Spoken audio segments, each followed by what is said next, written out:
It was a Tuesday when the text came through. Just 3 words. We all agreed. At first, I wasn't sure what it meant, but the pit in my stomach already knew. A minute later, my phone buzzed again, and this time it was a full sentence sent by my mom.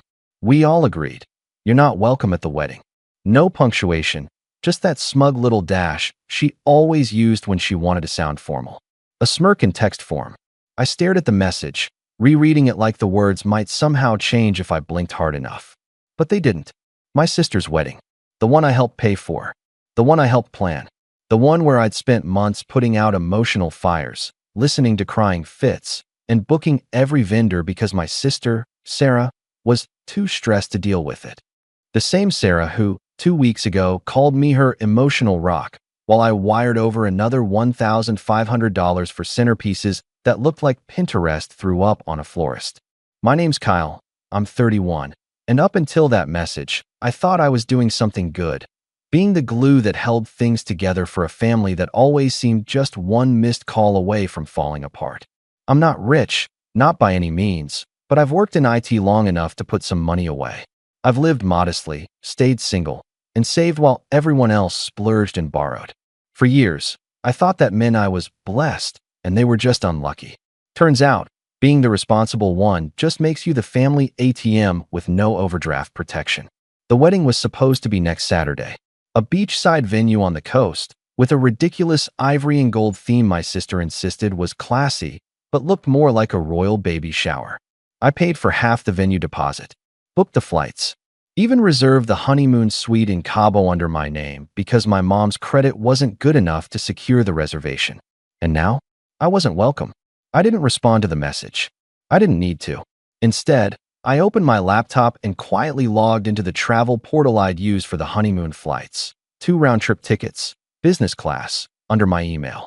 I clicked cancel and watched the screen blink for a second before the $3,800 refund notification popped up. Then I went into my savings account and initiated a transfer, $6,500, the exact amount I had wired to my mom last month for what she claimed was wedding overflow costs. I didn't say a word to anyone, just watched the numbers move.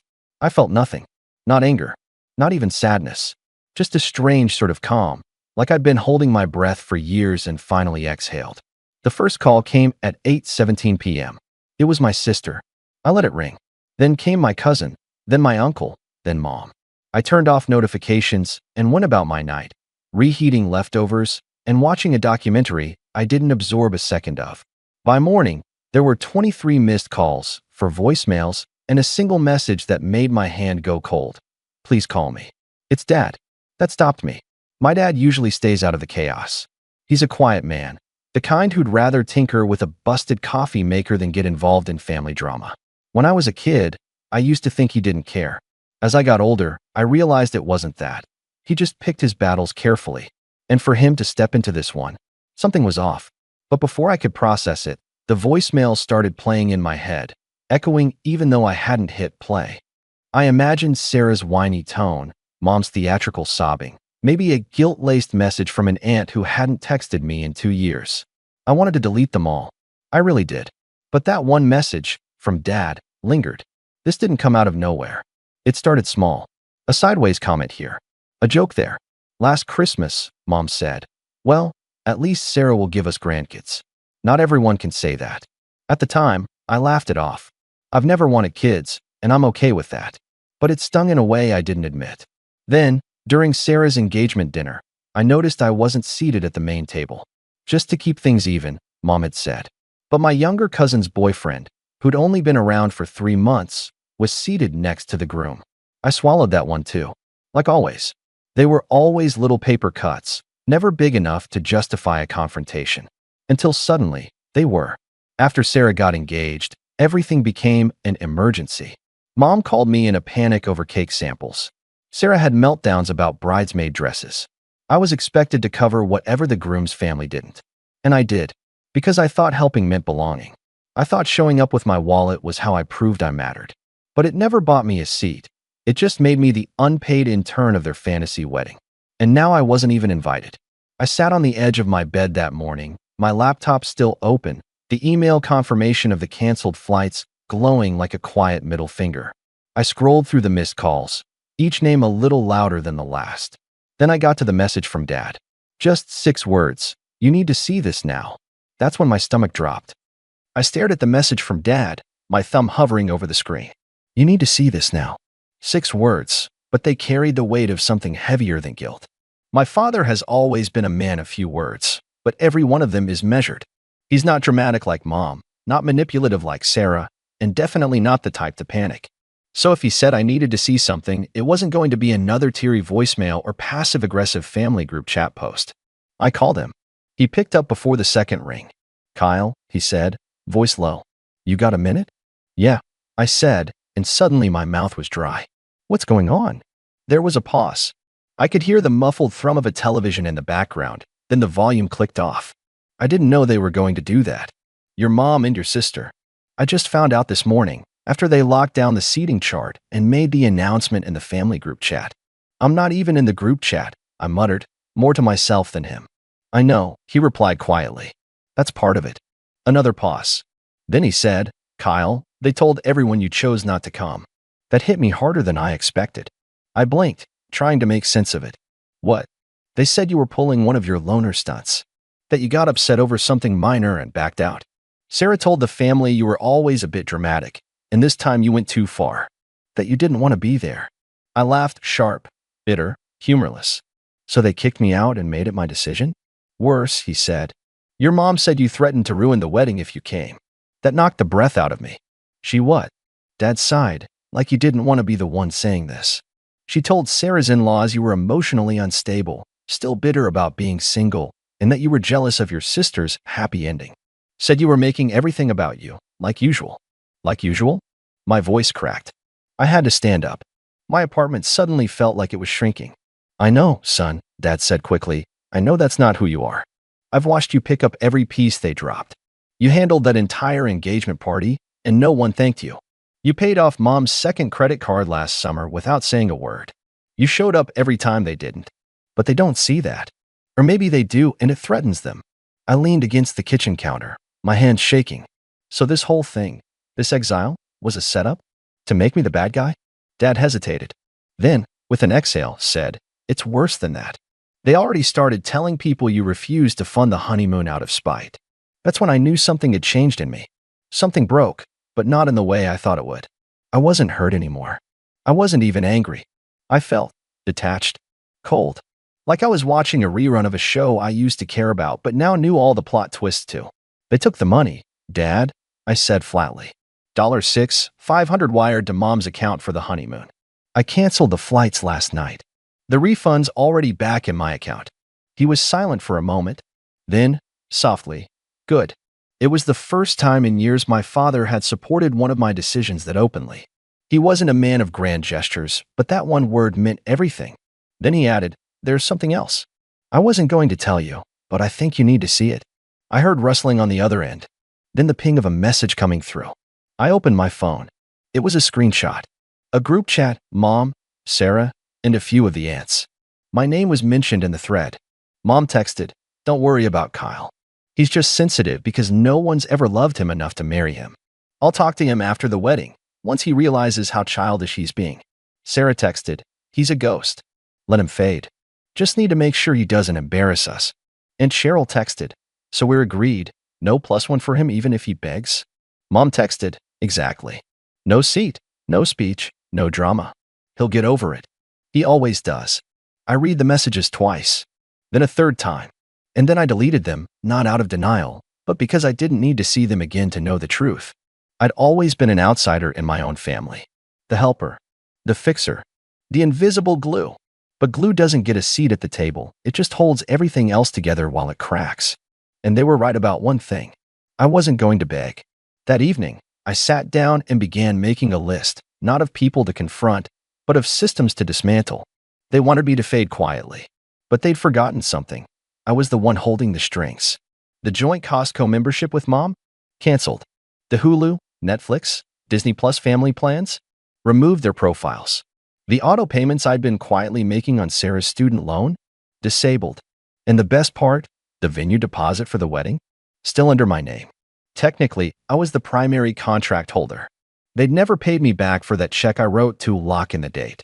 I'd been meaning to deal with that paperwork later. No? It was at the top of my list. As I stared at the contract, hovering over the cancel reservation option, I smiled for the first time that day. Because if they thought I was dramatic before, they hadn't seen anything yet. By Wednesday morning, the silence from my end had them spiraling. The voicemails went from passive-aggressive to desperate. Sarah's tone morphed with every message, first annoyed, then pleading. Kyle, can we talk? I think there's been a huge misunderstanding. Mom didn't mean it that way. I didn't respond.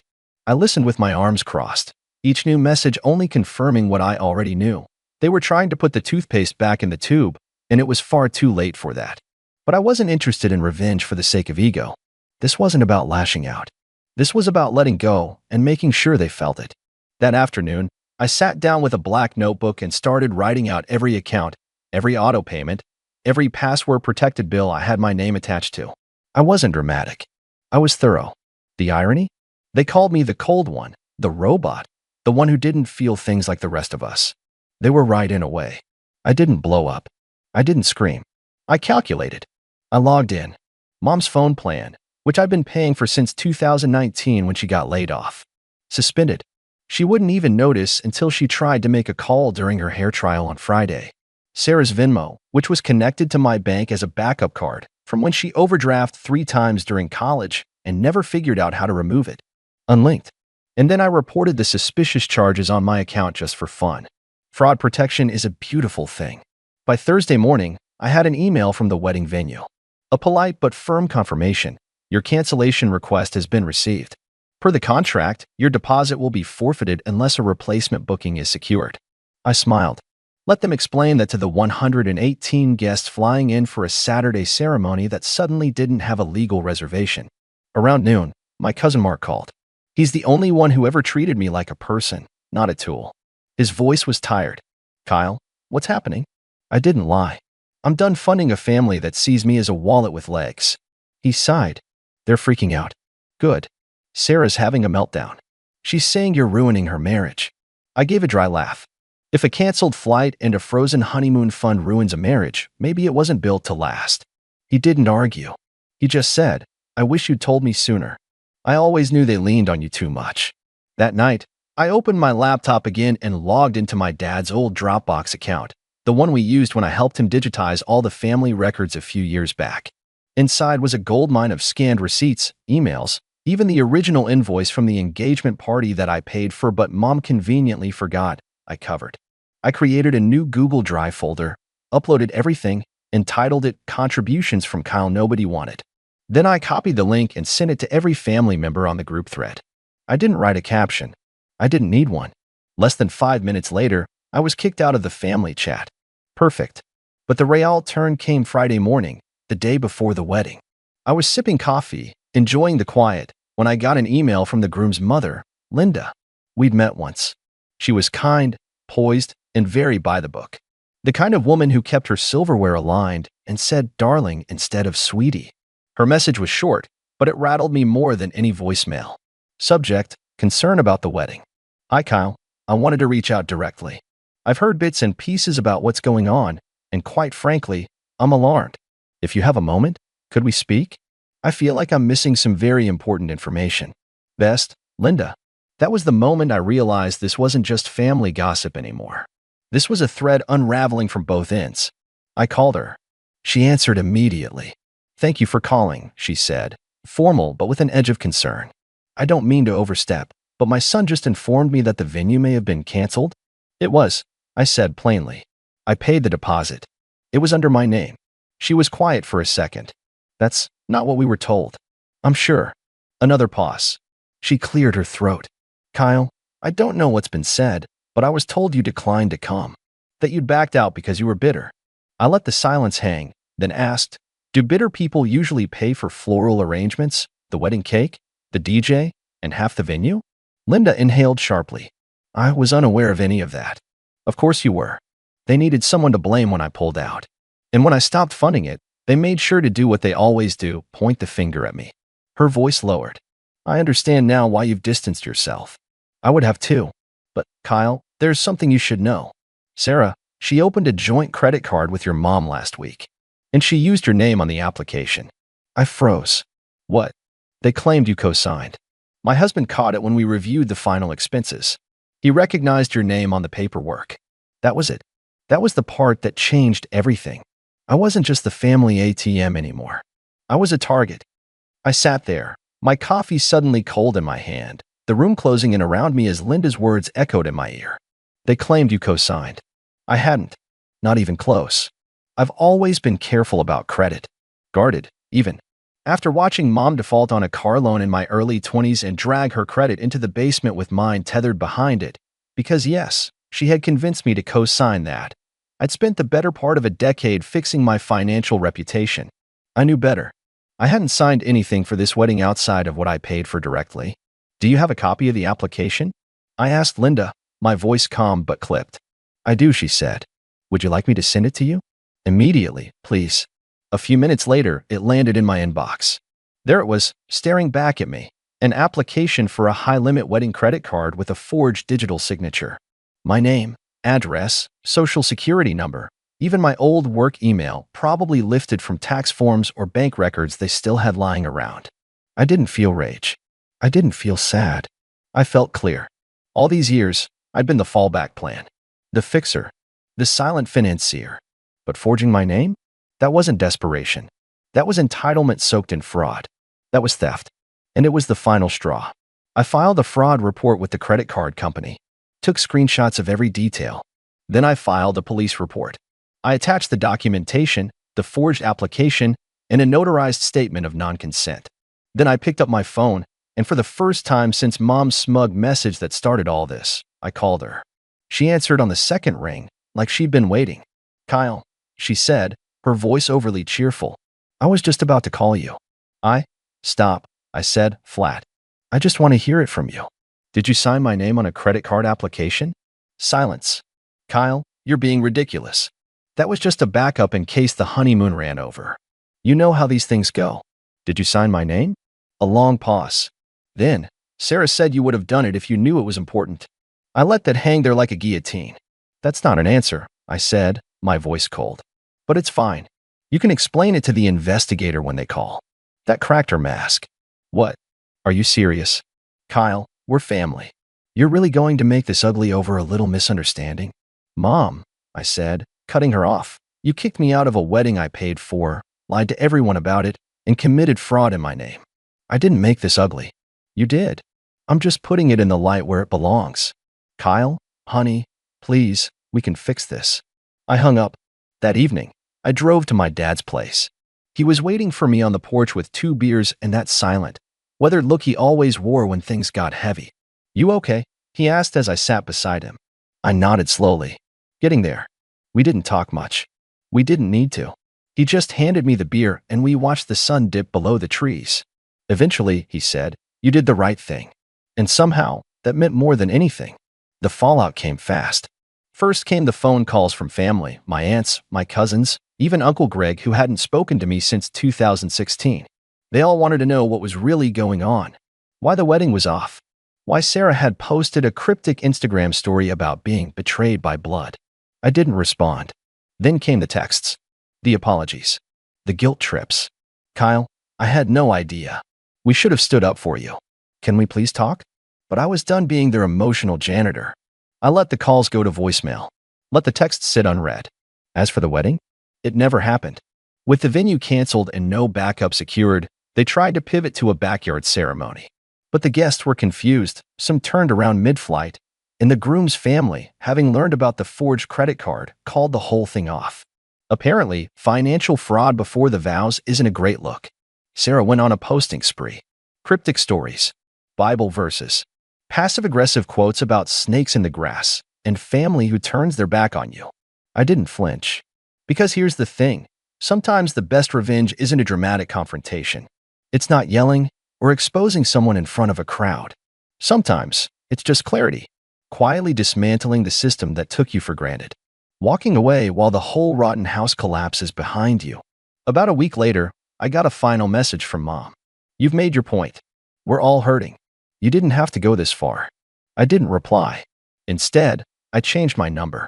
I took a few days off work and booked a trip, solo, Just me and my laptop, on the same resort Sarah was supposed to honeymoon at. Funny thing about being the one who booked everything under your name, you know the cancellation policies. I changed the dates, upgraded the suite, took her champagne package and added it to my reservation. And I sat on that balcony, drink in hand, waves rolling beneath me, thinking about how long I'd waited for someone to see me. But I finally saw myself. Not the version they needed me to be. Not the fixer. Not the bank account. Just Kyle. 31, free, and finally, done trying to earn love I never owed them in the first place. I don't know if they'll ever really understand what they lost. But I do. And I'm not giving it back.